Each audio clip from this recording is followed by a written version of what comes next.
Blueprint is a business development think tank. You can also call us a consultancy, but we like to see ourselves as a business development think tank.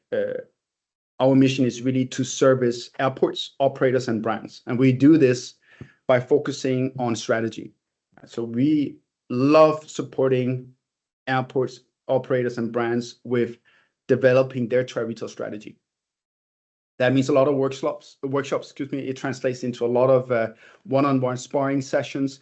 It leans on best practice, bad practice, understanding a lot of the things, the mechanisms that allows a strategy to unfold itself. And as such, when we look into the future, and what really keeps us up at night is understanding where's travel retail 2030. And for us, that's a big question, because change is here. And unlike all the other decades, I've only been in travel retail for 24 years, but what I see is change has always been here, but the speed at which change is happening is accelerated.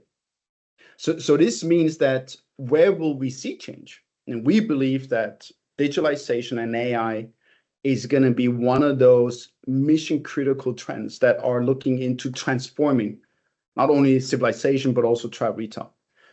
So if that is the case, then Blueprint definitely has an appetite in understanding digitalization and AI concepts. And that's why we are tracking very carefully how digitalization and AI capabilities throughout the customer journey. So whether you are arriving before the airport, at the airport, as you jump on an airline and you arrive at your airport destination, when will you as a traveler be exposed to digitalization/AI is something that's very close to our hearts. And as a part of that, we, of course, would love to see an influx of some of those concepts or capabilities coming into travel retail. In travel retail right now, you can see a concept like fast travel. Fast travel started 2 years ago in Oslo Airport. And fast travel is digitalizing airport taxi booking. So this means when you arrive at Oslo Airport and you go landside, before you exit the airport itself, there will be digital screens where you can interact with an AI in terms of finding the right taxi service for you. And the way it works is that you go in and you type, I'm at Oslo Airport. I like to go to Oslo City to my hotel, which is XX. And then the user preferences. You get then to select, you want pet friendly, CO2 friendly, do you want to have a water bottle and Wi-Fi? You select those user preferences, and then the digital component will basically narrow down the taxi options that are relevant for you, including price. You pick the one you like, and the taxi then shows up curbside. Right? So it's a physical experience. The physical component, which are digital screens, and then the digital component, which really allows you to streamline all of this. Now, at the back end of that, of course, is AI, which is much more predictive because you have a whole taxi queuing system where AI supports on not having too many taxis and not having too few taxis. So it needs to be exactly right so that the taxi drivers don't end up waiting 5 hours only to get a 10-minute ride, which, of course, I can understand taxi drivers are not happy with. At the same time, the airport needs to have taxis that are readily available at any given hour of the day to service their passengers. And passengers want it as quickly as possible, but at the same time want to have price transparency. So there are all these stakeholders coming together, and fast travel has really excelled at delivering that capability to Oslo Airport and have now implemented their system with the airport hotels. So that really shows what fast travel can do together with Avinor in driving up customer satisfaction, driving up cars that are more CO2 friendly, which then aligns with Avinor's sustainability strategy. It also allows drivers to spend less waiting time.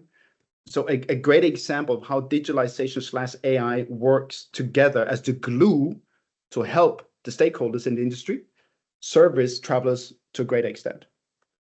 Another example is Individ. If we look into domestic market, what we're seeing now is a company like Individ, which comes from Sweden, is working closely with domestic retailers, and it's now venturing into airports.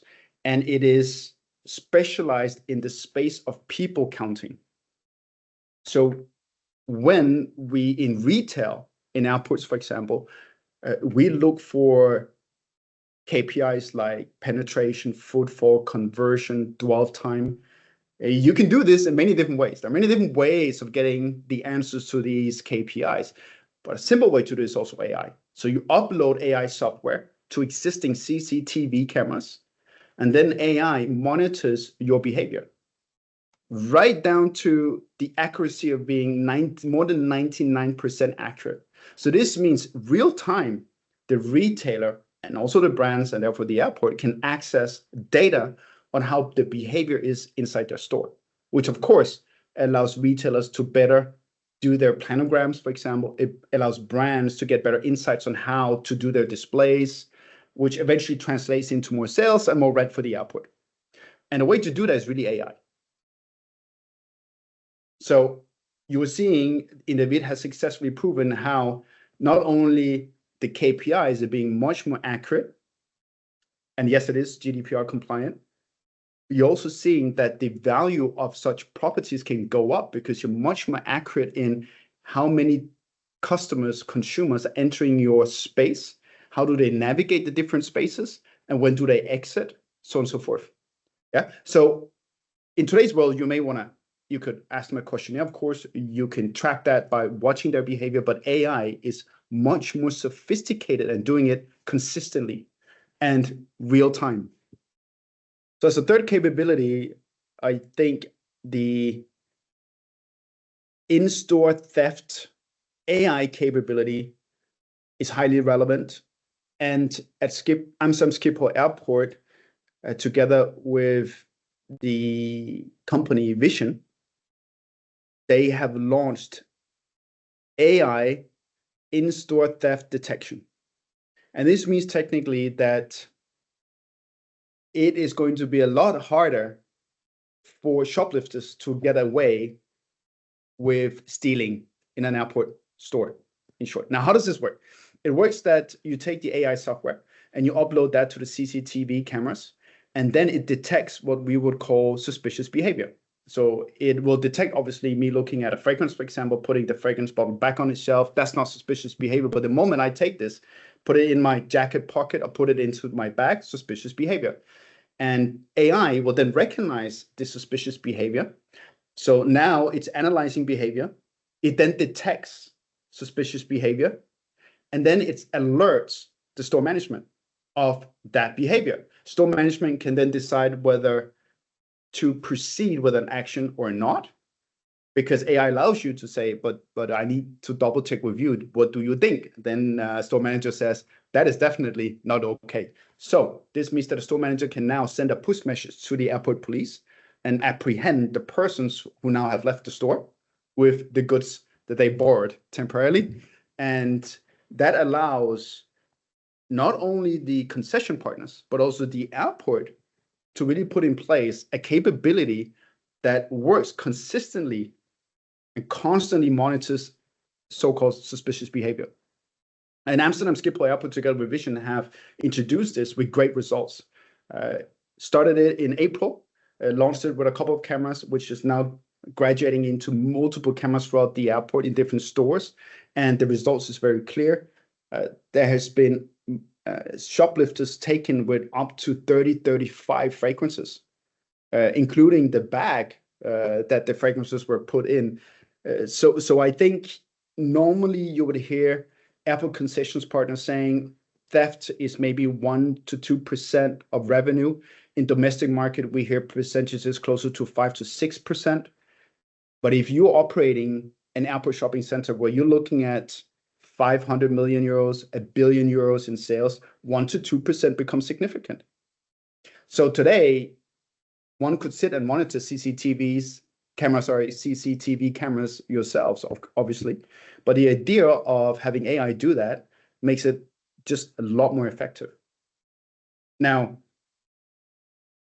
at Amsterdam Schiphol Airport, the value from April up until this point has been translated into more than 160,000 euros of recovered goods that would otherwise have left the airport. And of course, concession partners lose out on that revenue. The airports lose out on that revenue. And essentially, traveling customers are paying that price because it's just added sometimes to the retail price point.